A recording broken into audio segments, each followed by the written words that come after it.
gente, Tia aqui, sejam muito bem-vindos para mais um vídeo. E hoje a gente vai falar sobre uma das histórias mais nojentas, grotescas, perturbadoras e mais famosas da história do True Crime. Sim, senhoras e senhores, hoje vamos falar sobre a história de Jeff Dahmer, o famosíssimo canibal de Milwaukee. E se você assistiu a série Monstros da Netflix e já achou tudo muito perturbador, eu sinto muito informar que a realidade é muito pior. Esse é o tipo de história que vai fazer você olhar para sua geladeira de um jeito um pouco diferente por um tempo. Mas calma que eu vou contar tudo sobre a infância perturbada dele até o momento em que ele virou o que seria um grande vilão de filme de terror. E eu já aviso, essa história tem necrofilia, canibalismo e erros da polícia, digno de uma série ruim da Netflix. Então prepara a pipoca, acho melhor deixar os hambúrgueres de lado por um tempo e se prepara pra gente entender o que levou o Jeff Dahmer a virar um dos assassinos mais assustadores de todos os tempos.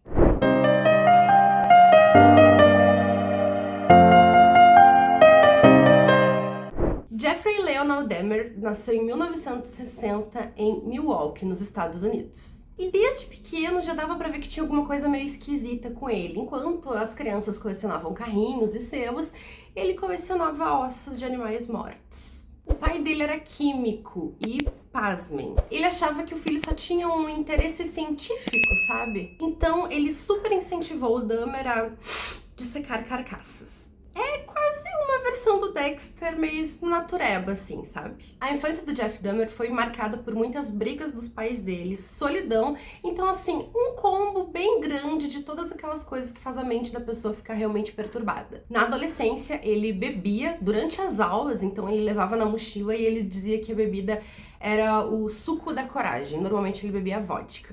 E foi nessa época que ele começou a descobrir mais a sua sexualidade. E isso veio junto com um combo, né, de fantasias de controle e dominação. Nada saudável, nada normal. E quando os pais dele se separaram, que ele começou a ficar sozinho em casa, que as coisas começaram a desandar de vez. O primeiro assassinato ocorreu em 1978. O Dahmer tinha 18 anos na época e ele encontrou o Steven Hicks. Era um jovem pedindo carona na rua, o Dahmer deu carona pra ele e eles meio que estavam de boa, eles foram pra casa dele, beberam juntos até que o Steven quis ir embora e o Dahmer não gostou nada da ideia.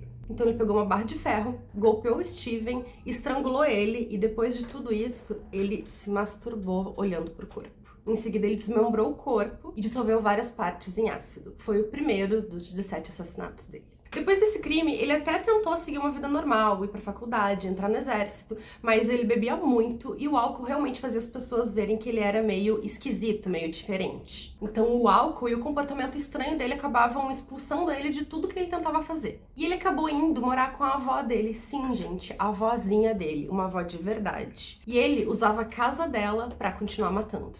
Ele chegava com vítimas, ele dizia pra avó dele que eram amigos dele.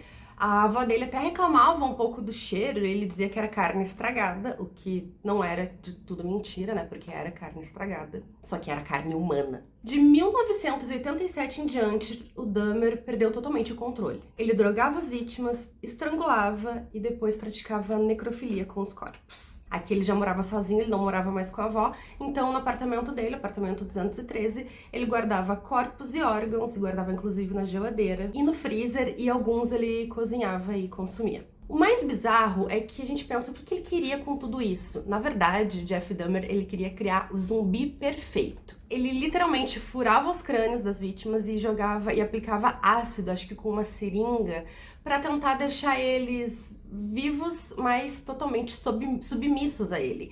Ele literalmente tentava fazer uma lobotomia caseira nas vítimas dele. Imagina só o Frankenstein sendo dirigido por Tarantino. Eu acho que foi mais ou menos o que o Jeff Dahmer tentou fazer. Mas em uma dessas vezes, uma vítima adolescente conseguiu fugir. O garoto correu pelado pela rua, algemado. A polícia chegou no apartamento do Dahmer e, com toda a sua cara de pau possível, ele pegou e falou que o adolescente era namorado dele. O que a polícia fez? Acreditou no Dahmer e devolveu o menino pra ele. Sim, o menino tava meio tonto, meio zonzo, bêbado, o Dahmer tinha injetado algumas coisas nele, então ele não tava, né, sóbrio ali, e a polícia deixou o adolescente com ele. Mas em 1991, o karma bateu a porta do Jeff Dahmer. Tracy Edwards, outra vítima que conseguiu fugir também algemada, levou a polícia até o apartamento dele. Quando entraram lá, eles encontraram um verdadeiro pesadelo. 4 cabeças humanas, 7 crânios, órgãos congelados e fotos polaroid detalhando cada desmembramento. A cena parecia um set de American Horror Story, só que real. O Dahmer confessou tudo com uma calma assustadora, super tranquilo, como se ele estivesse ali contando uma história ou fazendo uma lista de compras. Então, em 1992, no julgamento, ele confessou 17 assassinatos e a defesa tentou alegar insanidade, mas o júri entendeu que ele sabia muito bem o que ele estava fazendo. E o resultado foi que o Jeff Dahmer foi condenado a 15 prisões perpétuas, ou seja, 957 anos de prisão.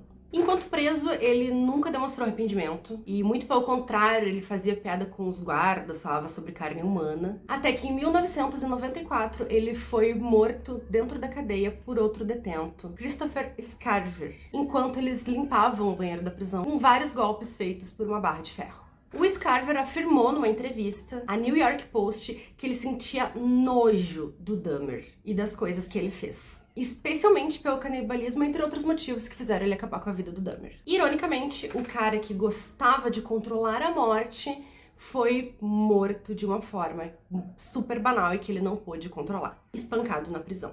Jeffrey Dahmer virou o símbolo do horror americano. Livros, séries, filmes, todos tentam entender o que passava na cabeça desse cara. Mas talvez a verdadeira pergunta seja: quantos Dahmers a sociedade criou sem perceber? Ele cresceu ignorado, isolado e com todos os sinais de que ele não era uma boa pessoa, assim, e ninguém fez nada. E o resultado foi a tragédia de 17 vidas tiradas. E uma história que, perdão o trocadilho, a gente ainda tenta digerir. E aí, o que você acha? O Dahmer já nasceu um monstro ou foi a sociedade que criou um? Comenta aqui embaixo, curte o vídeo e compartilha com quem gosta desse tipo de conteúdo de True Crime. E se você sobreviveu a esse vídeo, eu te espero no próximo vídeo, porque a gente vai falar de outro caso que parece ter saído dos confins de um sanatório. Vamos falar sobre o caso de Suzanne von Richthofen. Semana que vem a gente começa aqui a semana especial de Halloween, então serão 5 vídeos durante 5 dias, onde eu vou contar 5 histórias da série Tremembé, que vai estrear na Amazon Prime no dia 31 de outubro. Então, você não pode perder. Então, a gente se vê no próximo vídeo. Cuidem-se e protejam-se para que você não seja a próxima vítima.